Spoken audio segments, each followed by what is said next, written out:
એક તસવીર એવી વાયરલ થઈ કે પનામાની હોટલની અંદર અમેરિકામાંથી ગેરકાયદેસર લોકોને ત્યાંથી કાઢવામાં આવ્યા છે. એ લોકોને પનામાની હોટલમાં રાખવામાં આવ્યા છે, પરંતુ કસ્ટડીમાં છે. એ લોકો પનામાની હોટલમાંથી બહાર નથી જઈ શકતા. નમસ્કાર. જ્યારથી ડોનાલ્ડ ટ્રમ્પ અમેરિકાના રાષ્ટ્રપતિ બન્યા અને એમણે તરત જ જે એક જાહેરાત કરી કે અમેરિકામાં જે ગેરકાયદે રહેતા લોકો છે એમને દેશ નિકાલ કરવામાં આવશે. અને હમણાં આપણે જોયું કે ભારતના જે લોકો અમેરિકાની અંદર ગેરકાયદેસર વસે છે એને એક પછી એક વિમાનમાં ભારત મોકલવામાં આવી રહ્યા છે. હવે સોશિયલ મીડિયા પર એક એવી તસવીર વાયરલ થઈ છે જે બતાવે છે કે ભારતીયોની જે સ્થિતિ છે એ કેટલી દુઃખી છે, કેટલી વ્યથાવાળી છે. એક તસવીર એવી વાયરલ થઈ કે પનામાની હોટલની અંદર અમેરિકામાંથી ગેરકાયદેસર લોકોને ત્યાંથી કાઢવામાં આવ્યા છે. એ લોકોને પનામાની હોટલમાં રાખવામાં આવ્યા છે, પરંતુ કસ્ટડીમાં છે. એ લોકો પનામાની હોટલમાંથી બહાર નથી જઈ શકતા. તો આ લોકો એટલા દુઃખી થઈ ગયા છે કે એક કાગળ ઉપર બધા લોકો લાઈનમાં ઊભા રહીને એક પોસ્ટર બનાવ્યું અને એવું લખ્યું, પ્લીઝ હેલ્પ અસ, મહેરબાની કરીને અમને મદદ કરો. અને આ વાત જ્યારે સોશિયલ મીડિયામાં વાયરલ થઈ અને ભારતના દૂતાવાસ સુધી પણ આ વાત પહોંચી છે, તો ભારતીય દૂતાવાસ અત્યારે આ ભારતીય લોકોને મદદ કરવાની કોશિશ કરી રહ્યું છે.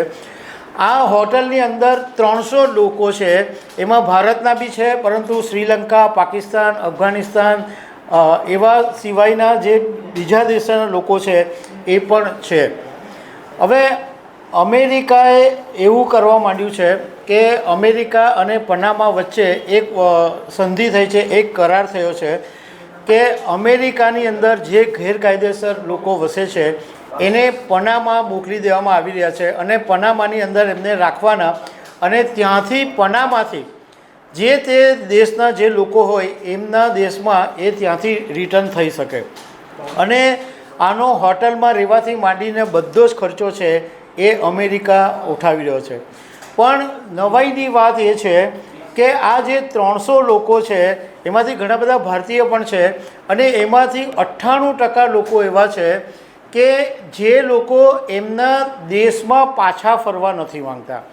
તો આવા લોકો માટે કોલંબિયાની બોર્ડર અને આ પનામાની બોર્ડર ત્યાં ગાડી એક શેલ્ટર હોમ બનાવવામાં આવ્યું છે, અને એ ત્યાં શેલ્ટર હોમની અંદર એવા લોકોને રાખવામાં આવી રહ્યા છે જે એમના દેશમાં જવા નથી માંગતા. પનામા એવી પણ કોશિશ કરી રહ્યું છે કે જો કોઈ દેશ આગળ આવે કે આ જે શરણાર્થીઓ છે એમને એમના દેશમાં વસાવવા માંગતો હોય તો એવા દેશોમાં પણ પનામા પછી એવા લોકોને મોકલી દેશે. પરંતુ જે વિગતો આવી છે એ બહુ ચોંકાવનારી છે કે જે લોકો પોતાના દેશમાં જવા નથી માંગતા એમને જંગલમાં મોકલી દેવામાં આવે છે. એટલે લોકો એવા છે કે પોતાના દેશમાં જવા નથી માંગતા, પરંતુ જંગલની વ્યથા છે એ એક્સેપ્ટ કરવા માંગે છે. પણ ભારતના લોકોની જ્યારે આ વાત સામે આવી છે ત્યારે ભારતીય દૂતાવાસે એવું કીધું છે કે અમે જ્યારે અમને પનામા સરકાર તરફથી મેસેજ મળ્યો કે ભારતીયોને હોટલમાં રાખવામાં આવ્યા છે, એમને એકચ્યુઅલી કેદ નથી કરવામાં આવ્યા, એટલે એમની કોઈ સ્વતંત્રતા છીનવી લેવામાં નથી આવી, પરંતુ એમની સુરક્ષાના ભાગરૂપે હોટલની અંદર રાખવામાં આવ્યા છે. એમને બધું જમવાનું પણ મળે છે, એમની સુરક્ષા પણ રાખવામાં આવે છે, પરંતુ હોટલની બહાર એમને જવાની પરવાનગી નથી. એટલે ભારતના જે દૂતાવાસના અધિકારીઓ છે એ ત્યાં ભારતીયોને જઈને મળ્યા છે અને હવે પનામા સરકારની સાથે વાતચીત ચાલી રહી છે. તો એ ભારતીયો જે છે કે જે લોકો ભારત પાછા આવવા માંગતા હોય એ પનામાના રૂટથી ભારત પાછા આવશે.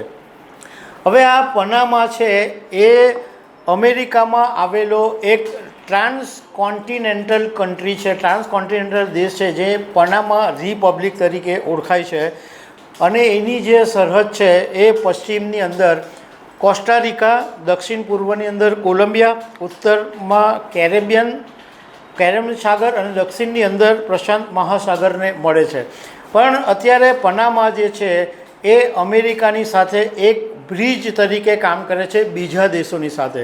એટલે અમેરિકાની અંદર જેટલા બી કોઈ ગેરકાયદેસર લોકો પકડાય છે એમને બીજા દેશમાં મોકલવા માટે પનામા અત્યારે એક બ્રિજ બન્યું છે. એટલે અમેરિકા બધા જે લોકો છે એને પનામા મોકલી આપે અને પનામા એને બધી હોટલોમાં ને બધે રાખે અને ત્યાંથી બધાને પોતપોતાના દેશમાં રવાના કરવામાં આવી રહ્યા છે. તો દર્શક મિત્રો, આવી અનેક વાતો સાથે અમે તમને મળતા રહીશું. Thank you very much.